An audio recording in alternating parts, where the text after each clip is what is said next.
Well, hello, ladies, gentlemen, and whoever or whatever you identify as. Welcome back to the Shed of Dread and welcome to another video. Right, the Sea Devils thing is on tonight. I know Noel's doing a watch-along party and then a reaction after. Me personally, not going to watch it. I'll watch it probably later on. Not tonight, maybe tomorrow morning when I get up. We'll see. But I'm not going to watch it live, mainly because it's Easter and we're doing an egg hunt with the kids and such things. There's more important things to be doing than watching Doctor Who, to be honest. So in any case, the Radio Times have done a thing about Doctor Who. They always do, and what they've got here is it's about the co-writer Ella Road and her opinions and views on what's going to happen in the upcoming show. So obviously I will make sure that this is out before that starts.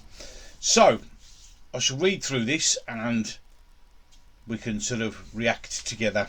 As I said, as with all these articles, I haven't read any of them previously. I've just saved them and then to do it right now. So while I'm reading this, I'm getting it fresh as it can be, as if I've never read it, if that makes perfect sense.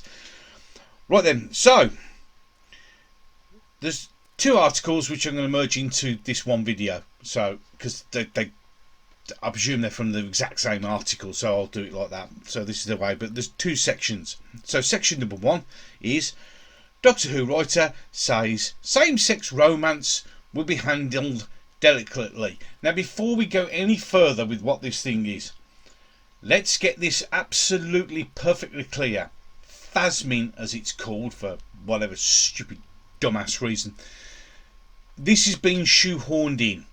This is not because this was part of the plan, because Chris Chibnall has a lot of these part of the plans when they weren't. I mean, this episode itself is a shoehorned in episode.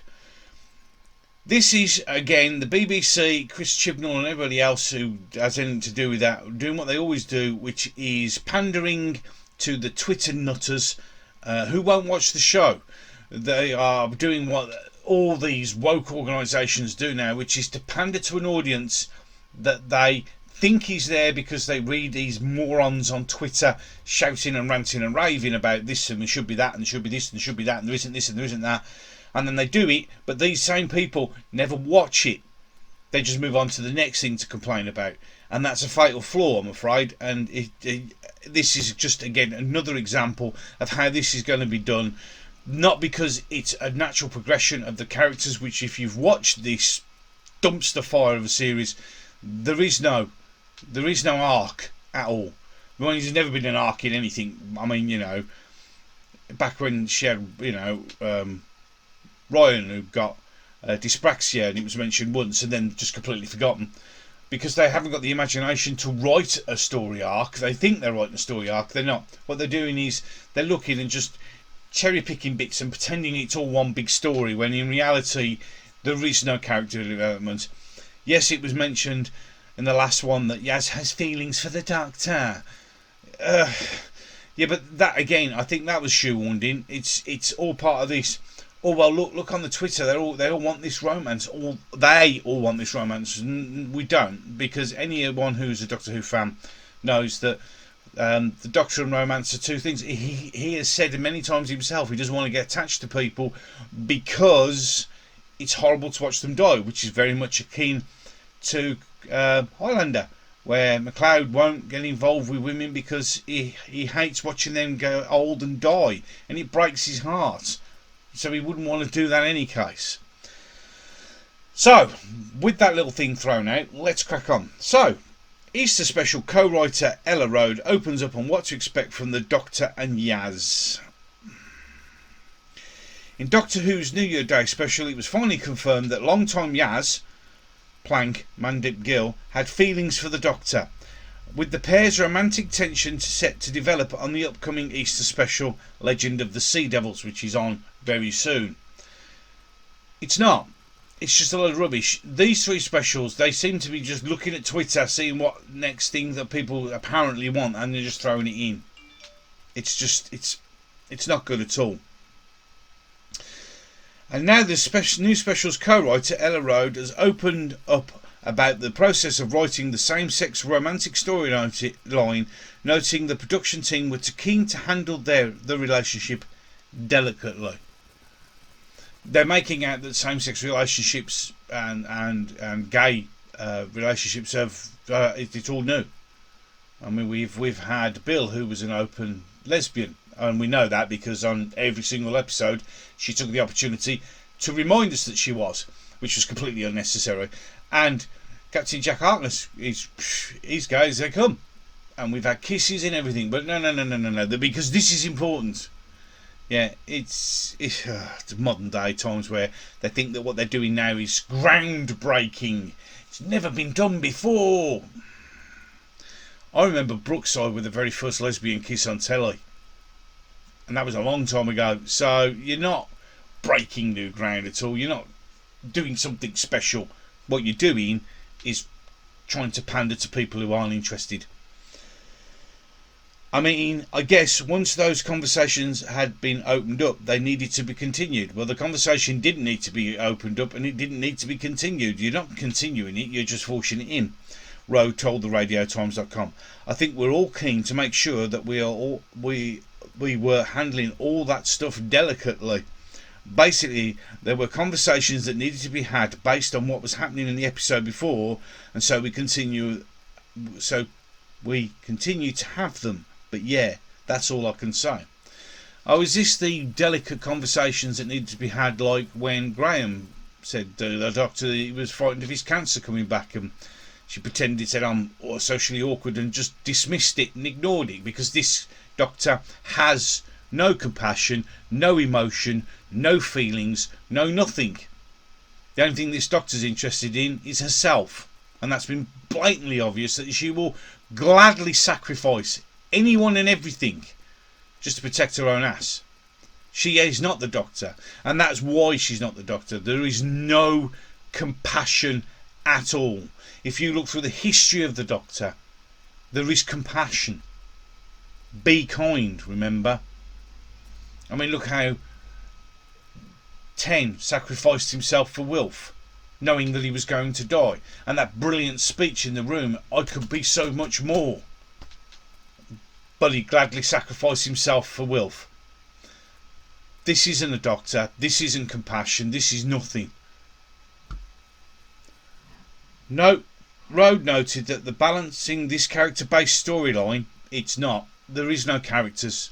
The Doctor is not a character. Yaz is just whatever they happen to want to write in that week. And Dan is just Dan. He's just there because we've got to have a white male to take the mickey out of and to make it look stupid. With his adventurous aliens and pirates sci-fi plot of Legend of Sea Devils was a big challenge, but one she relished tackling alongside showrunner Chris Chibnall. For me, again, it was like being able to engage with human relationship conversations amid the epicness and all the fun of all the swashbuckling, she said. It was a really fun challenge. I really don't think it was, and we'll find out sooner or later. Altogether, it's clear that the aspect of Doctor Who's Easter special was something that Rowe took seriously, even amidst all the high-octane fun and rubbery sea monsters. Yeah, that's one way to pick it up, I suppose. For me, whatever the project is, I need to believe in what it's saying at the heart of it, she told us. I believe that escapism is desperately important, particularly in the times that we're living in. I want to work in a space of thrills, spectacular, and escapism. No, you don't, because you don't. This whole era of Doctor Who has not been about escapism. It has been about taking everything that's relevant at this time and shoving it down your throat. It's looking at the camera, breaking the fourth wall, pointing their finger at you, saying, "You're a disgusting pile of crap, you lot are." Yeah, look at the Single Fathers one, which sadly it's not on it was on the old channel, which I took huge exception at because they portray single fathers as a waste of space. I was a single father. I had to bring up two very small kids on my own when my wife upped and walked away and left me in the biggest pile of mess ever. Yeah, so don't disgrace and insult single fathers, because and make out that dads always walk away, because they don't. Some dads stand. There are lots of good things, but of course, instead of doing that gently and subtly and saying this and the other, oh no, we have to pick it up, we have to ram it down your throat, we have to make a huge issue of it. So we don't make it escapism, we make it his reality, have it. And I'm going to tell you off because I'm the Doctor. That's why people turn off, ladies and gentlemen. That's why only 2 million watched the New Year's special that's mentioned there, because no one could be bothered to watch it. Because we don't want to be pandered to. What she's saying there is exactly right. We want to go into escapism. We don't want to be reminded of how crap life is, because it's crap and we all know that. But I also can't lose the sight of the fact that the reason I started writing was because I had stuff to say, and I still have stuff to say. It'll be interesting to see what stuff she has to say appears on the screen later on tonight, shan't we? So, that was the first part, and then the second part is called, if you wait for me to bring it up, Doctor Who's Easter special will touch on regeneration fears. Legend of the Sea Devils co-writer Ella Road, as I said, same article, two different things, has said that the upcoming special doesn't ignore Jodie Whittaker's impending exit. The co-writer of Doctor Who's upcoming special has revealed that Sunday's, that's today's, episode will hint at the Time Lord's impending regeneration, which is set to take place in the show's centenary special later in the year. Although, of course, there is conflicting information about that. Is she actually going to regenerate? Are we going to get the regeneration into the 14th Doctor? Is she just not going to get one at all? Are we going to get one where she starts and that's it? No one actually knows exactly what's happening, but in any case, I should continue. Ella Road, who co-wrote this weekend's episode, i.e. today's, right, it's 7:10 I think it is today, if you're interested. The Legend of the Sea Devils, with showrunner Christian Will told RadioTimes.com in an exclusive interview that they don't ignore the fact that Jodie Whittaker will be leaving the show in the following special, which is very clever. Excuse me, because it's well known that this one is a shoehorned in episode. They were only going to do 2 and they've made another one. So, yeah. I think it's hard to avoid that from a kind of psychological perspective, she said. That, again, one of the exciting things about writing this particular episode is where it is in the timeline in Jodie's time as the Doctor. Even though it's very much a standalone, there are relationship ripples and a kind of series-wide themes bubbling underneath. There is no series-wide theme. They keep saying there is one, but there isn't. There is a disjointed thing where they'll make something fit the last one, which it's not an arc. It's not a well-written arc. It's, well, we need to kind of make reference to that one, so we'll just put something in that makes reference to that particular one, and we'll call it an arc. There's been no character development, no story arc, no nothing. And the thing is, before I carry on with the article, the thing is, if they're talking about that the Doctor knows that they're going to regenerate, then either the thing that causes the regeneration starts now, because otherwise there wouldn't be that. There is no way that the Doctor would be aware that they're going to regenerate until it's almost time to regenerate. So they make it, that just proves that they're talking out their arse. They have no idea what they're talking about. So unless we were going to talk about the regeneration, we're going to make a mention of the regeneration, but the Doctor wouldn't know that the regeneration is coming unless they've actually started the process. A bit like Peter Capaldi's, where he started the regeneration and went no, and he tried to fight it and hold it back. That was it. So is this going to be the same as that, or are they just making bullshit up? So we don't ignore the fact that this is the penultimate episode. It's only very subtle what is in there. In other words, we probably won't even notice. But for sure, it's very sad, I think. Not the episode, but the fact that Jodie's time is coming to an end. It really isn't sad. It's not sad for anyone else. It's sad for Jodie, I presume, because I don't know if she's got any other work lined up. But a lot of us will be quite happy when she's gone. Road added that Whittaker did an amazing job as the 13th Doctor on the... No. A lot of flack has been aimed at Jodie Whittaker. In reality, it's not all Jodie Whittaker's fault. It's Chris Chibnall and that bunch of people who think and call themselves writers, who haven't got a clue what they're doing. The stuff they've written has just been awful. But that started in Peter Capaldi's last series, where the stuff that was being written was really, really bad. But the problem is Peter Capaldi, being such a classic and brilliant actor, was able to pick that up by his own presence and kudos and skill, whereas Jodie Whittaker has no kudos, no skill whatsoever. She has brought nothing. Every single actor has brought their own doctor. Obviously, with nods to the back. I mean, Peter Capaldi's was the Jelly Babies and things like that. You know, with nods back to the past. She's done nothing. She's come, she's read what's on the page, she's added nothing. There is nothing. I mean, from now on, any other Doctor that comes on, I guarantee, I mean, like, we watch, you know, you all watch Doctor Who and you go, oh, that's so-and-so. That's the 3rd Doctor. Oh, that's the 5th Doctor. Oh, that's the 4th. Oh, that's something the 6th Doctor used to do. No one will go, that's what the 13th Doctor used to do, because there is nothing. There is nothing, not a slither of anything that makes Jodie's Doctor stand out from anything else. Not a thing. Not an iota of information. She's just nothing. She's the Doctor that has been in the background of the show more than any other Doctor. It's called Doctor Who, but in a lot of the episodes, she's barely there. They have no time for her trying to solve problems. Her solution to a problem is wave the sonic tricorder, this multi-tool magic thing that for her fixes everything. She's been in situations where she could do the noble thing and sacrifice herself, but quite gladly gives it to other people. She has no compassion. She's not interested. All she will do is sacrifice everybody. She's literally one-dimensional. At no time, I'll say that. I mean, there's like, oh look, it's a face. Boom. Other than that, nothing. Absolutely nothing. It really is fantastic. I did a set visit. I would have spent more time on the set if I could, but it was a COVID times, so it was quite hard. When I met her briefly on set, she seemed so happy. Well, of course, she's getting paid for crap. Everybody's happy if you're getting paid.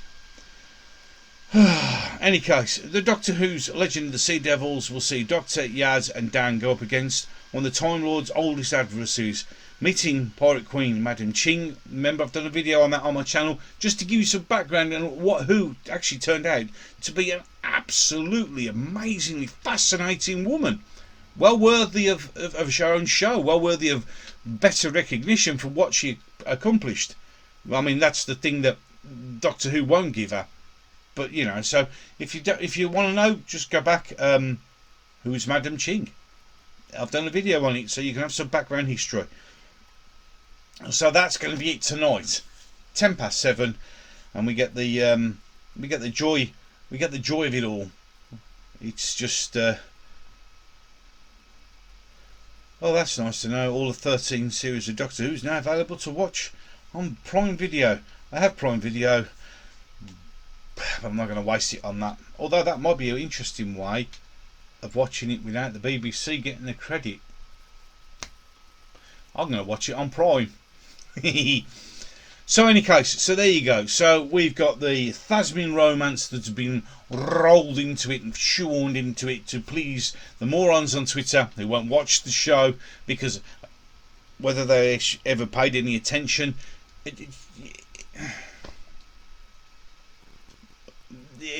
you're pandering to people who aren't there. And all of Hollywood and all the TV doing the same will pander to an audience who think they're there and they're just not, and that's why your figures tank. Such a shame. So there we go.